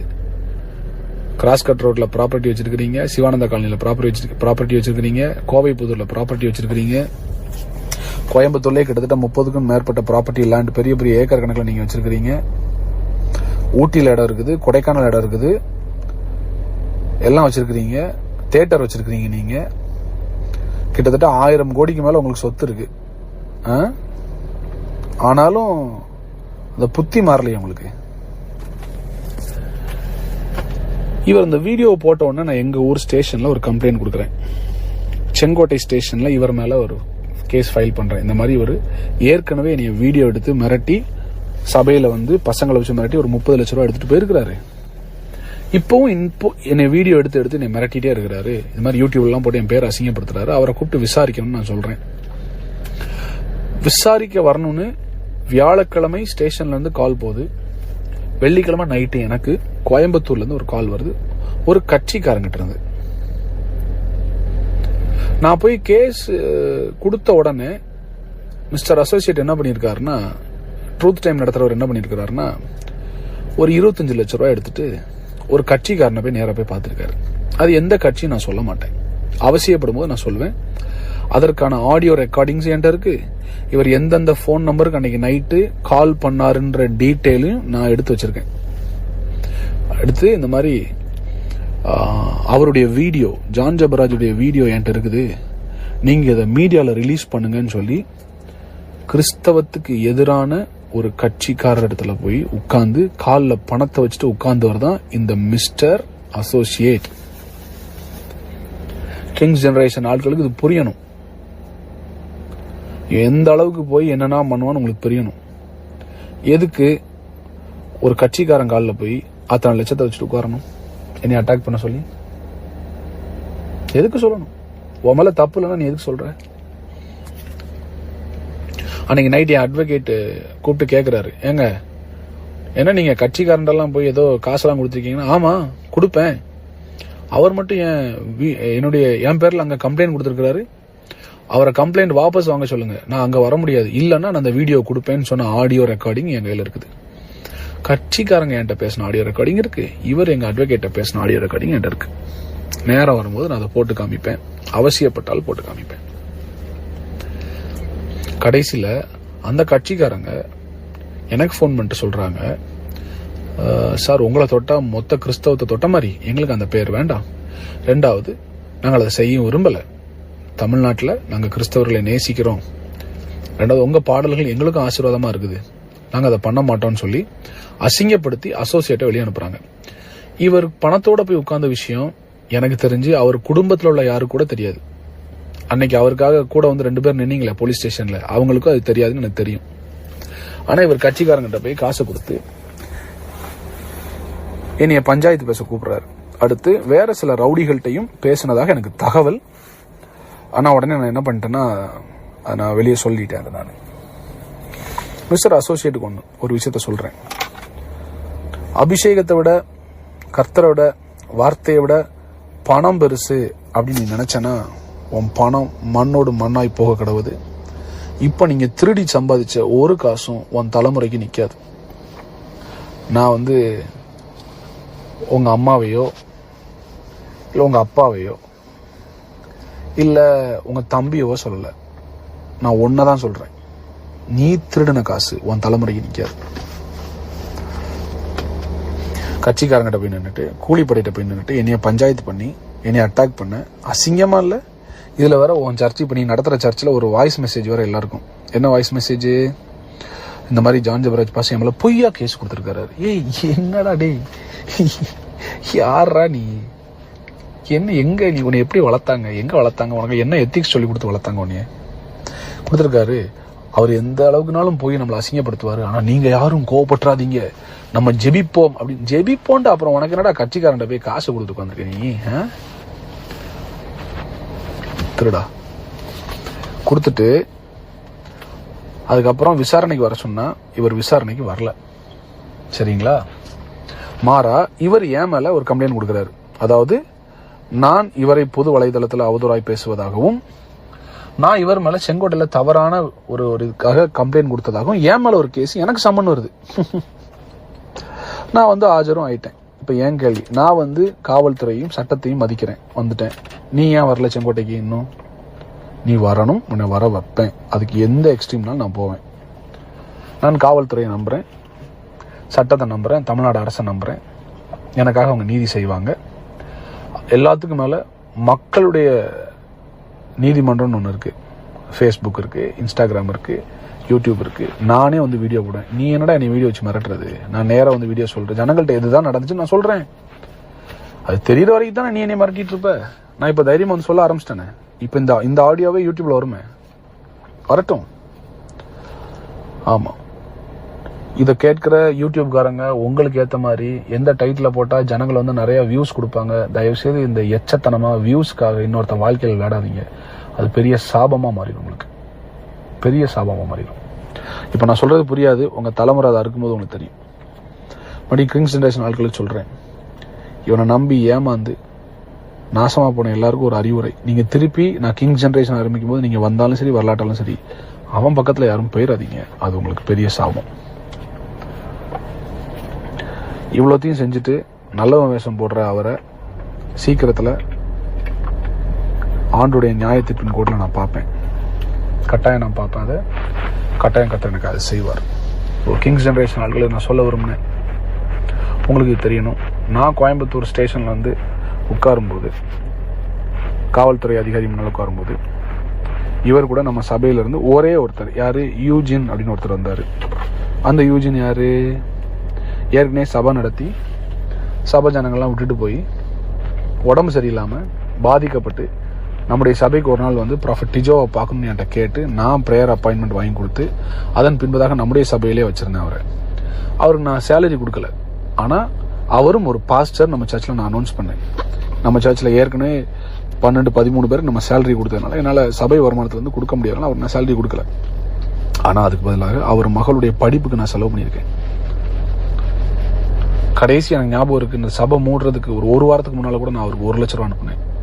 அவருக்கு இது தெரியும், என்ன செய்ய போறாங்கன்னு தெரியும். 1 லட்ச ரூபா நான் கொடுத்துட்டு வந்தேன் அவருக்கு.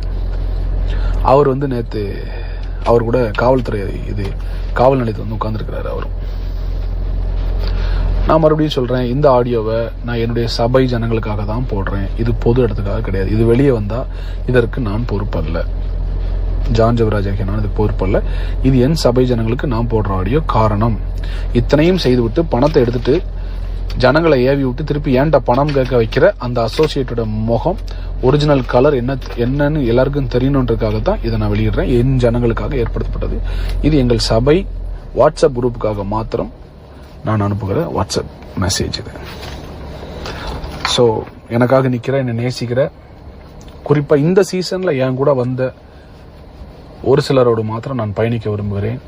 இவ்வளவு நடந்தாலும் வெளியில எங்க அண்ணனை நாங்க நேசிக்கிறோம், ஜே நாங்க நேசிக்கிறோம். அவர் எங்க பிள்ளை மாதிரி, அவர் ஒரு ஊழியக்காரன். அவரால் எத்தனை சபைகள், எத்தனை கோடி மக்கள் ஆசீர்வதிக்கப்பட்டிருக்கிறாங்க. அவர் பாடல்கள் எங்களுக்கு ஆசீர்வாதமா இருக்குது. என்ன இருந்தாலும் அவர் ஒரு தேவ மனுஷன், எங்க பிள்ளை மாதிரின்னு சொல்லி என்னை நேசிக்கிற எல்லா ஊழியர்களுக்கும் நன்றி, எல்லா நல்ல உள்ளங்களுக்கும் நன்றி. உங்களை நான் நேசிக்கிறேன், உங்களுக்காக நான் ஜெபிக்கிறேன். கிங்ஸ் ஜெனரேஷன் சபை மக்கள், வருகிற ஜூன் 1ஆம் தேதி நம்ம கட்டின அதே கட்டடத்தில் மறுபடியும் நம்ம சபையை தொடங்குவோம். அதற்கான காரியங்கள் போயிட்டு இருக்குது. நீங்க எல்லாரும் வருவீங்க நான் விசுவாசிக்கிறேன். வர்றவங்க வாங்க, நாம் சேர்ந்து தேவராஜ்யத்தை கட்டுவோம். தொடர்ந்து நாம் பயணிப்போம். கர்த்தருடைய நாமத்தை மாத்திரம் உயர்த்துவோம். I love you all. I seriously missed you all these months. உங்களை நான் மிஸ் பண்ணுறேன். சீக்கிரம் உங்களை சந்திக்கிறேன். கர்த்தர் நல்லவர். Thank you so much. Love you. Bye. கிறிஸ்துவுக்குள் பிரியமானவர்களே, கிறிஸ்தவ தகவல்களையும் செய்திகளையும் உடனுக்குடன் அறிந்து கொள்ள நமது யூடியூப் சேனலை சப்ஸ்கிரைப் செய்து கொள்ளுங்கள். கர்த்தர் உங்களை ஆசீர்வதிப்பாராக. ஆமேன்.